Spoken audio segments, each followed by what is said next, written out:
Hi, students. It's Professor Kelly. I just want to do a recap on your discussion posts about we should all be feminists. I was so impressed by your level of insight about Adichie's argument that we should all be feminists. It's not just a word for women, for militant women, which so many of you address in your posts. It's sort of an undoing of the stereotype. So I want to just comment on some of the posts. I wish I could comment on everyone's. I've read everyone's, but again, I'm trying to keep these recaps somewhat brief, so that you actually watch them. So, Sade, thank you for getting the discussion started. You definitely quoted so many important parts of the essay, mostly again about this revolutionary idea, and again, I use the term revolutionary in quotes. I'm putting it in air quotes. You can't see me.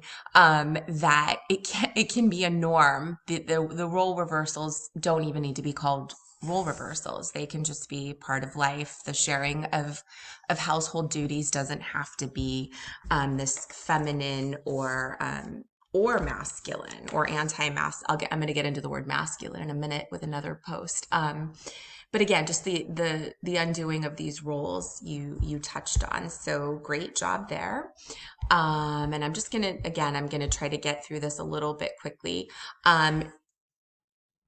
Let's see, Neil, you again brought up the idea of masculinity and femininity that she brings up in the essay. And again, with any good argument, before you present your argument, you need to define things. And that's what she does in this essay. She points out that we do live in a world with these very masculine and very feminine roles before she gets to her larger point that we can undo all of that, right? Men can wear makeup and talk about their feelings. Women can do plumbing and play video games, right? That's what you say. Absolutely. And I think we all as individuals know that, but when we're presented with that culturally, it's harder for us to accept. I think we all can say either we ourselves are or we know individuals who don't sorry, I'm at a loss for words now, who don't play into these stereotypes, right? Who don't fit into these boxes. So good job with that. Let's see. Oh yeah, hi Kylie. Kylie, you just talked again, you reinforce this idea about expressing our humanity freely, and that's how we can ultimately reach harmoniousness. And yes, I agree completely. Um, let's see. Yurian, I really appreciated that you said at first you didn't care for the word feminist because that is what I've found a lot of people feel. The word is so incredibly loaded. And when you really study its roots and what it means, you go, wait a minute, why don't I like this word? It's because I'm associating it with a specific what a very narrow kind of viewpoint. And we realize that's really not the case. We can all be feminists.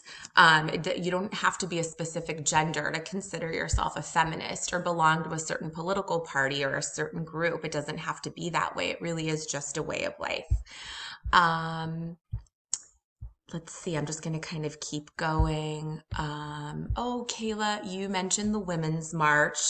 I was there, and it was a really powerful day, and I completely agree. It was men, it was women, it was people who identify as non-binary, it was everyone, right? There was a lot of intersectionality at that Women's March, and it was incredibly peaceful and harmonious.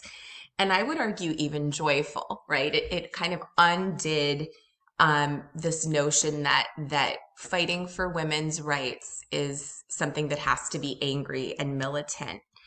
Um, let's see. Oh my goodness, so many. As I scroll past people, but I can't stop at every single one. Brian, yeah, you talked definitely about how the word feminist has been politicized. You're completely right. My goodness, we could We could have a whole class discussion about that. Many words that function to liberate people become politicized, and there's often an agenda, and it's often because one side has to give up power that they hold dearly in order to allow everyone to live with this harmoniousness that you guys are bringing up in this discussion.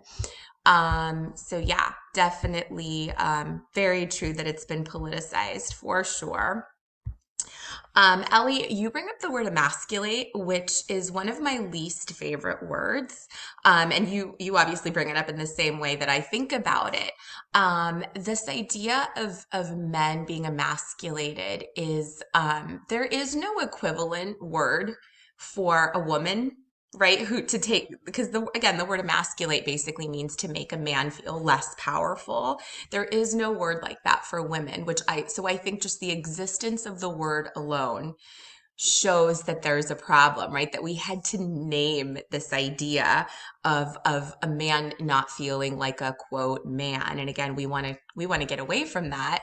I think is so interesting. And I think, of course, I love language, and I love to study language and words, and that word always makes me think that. And I think when I talk to a lot of young people like yourselves, or maybe you're not as young as, I know I have an array of ages in this class, but oftentimes my younger college students are so incredibly open to, again, this idea that, just like the meme I put at the beginning of this discussion, like, I don't care if my girlfriend makes more money than me, I want her to, right? So a lot of people, men and women, are opposed to this idea of this notion of even being emasculated. So I think that's really important to point out. And again, I want to just emphasize too that if you don't identify as a man or a woman, again, I'm using those two terms, or as male or female. I'm using those two terms really just to contextualize Adichie's argument.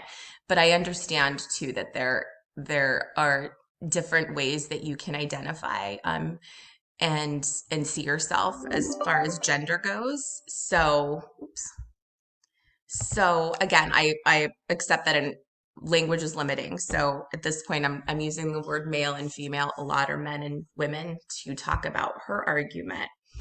Okay, let's keep going here. Alyssa, yes, Alyssa, you definitely bring up this idea that historically, right, since the beginning of time, women have been kind of seen more as an accessory for men. Unfortunately, that still continues to be true. Yes. Oh, Thomas, you bring up a lot of good points. You did say somewhere in here though that you felt like the feminist movement, I think, is somewhat flawed, but then you kind of go on to support it. Here it is. You said, that being said, it's still flawed. Feminism posits that we should strive to fix these flaws, that although a system is the best it's been, it can and must improve. Feminists believe in education and re-education of men, women, and children to create a culture that doesn't see women as less than.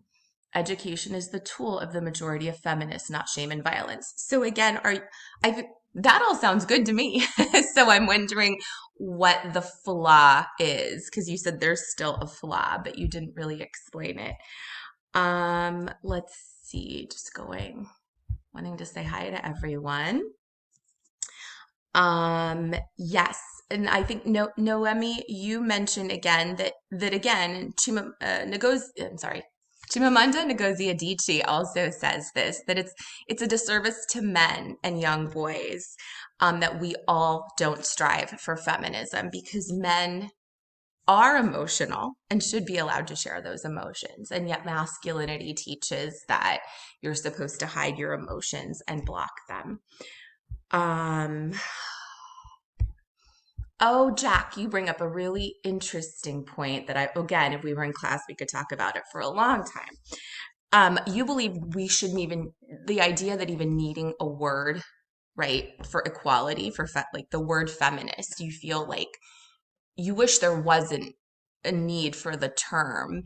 And I totally agree with you. I wish it could just be the norm that men and women are equal, that men can cry and, women can chop wood and lift heavy things. Um, However, and I think this is a really important idea that you've brought up. Until we actually get there, things have to be, I believe, things have to be named. Things have to be explicitly said. They need to be said out loud and pointed out, because we're not there yet. And if we don't talk about it, if we don't name it, if we don't label it, just like if we don't label racism, it doesn't mean it's going to go away. We need to talk about it. We need to have these conversations, until we get there. And so I think that's why we need the word and we need a name for it. But I agree. Of course, I wish it was the norm that we lived in a world where people could express themselves freely and there was true equality. Okay, so I've reached I've reached over 10 minutes, so I'm gonna have to stop. But again, you guys all brought up such great terms. Um, Connie, you talk about the angry woman, right? The angry feminist. And yeah, so Adichie obviously is really wanting to undo that idea. And Remus, you close it up just with this idea of acknowledging identity, which really is part of feminism. It's acknowledging and celebrating identity. And so yeah, I feel like identity is very much involved in this. Okay, I'm going to stop. Thank you for listening. I can't wait to read your discussion on The Handmaid's Tale, our first discussion. Bye, students.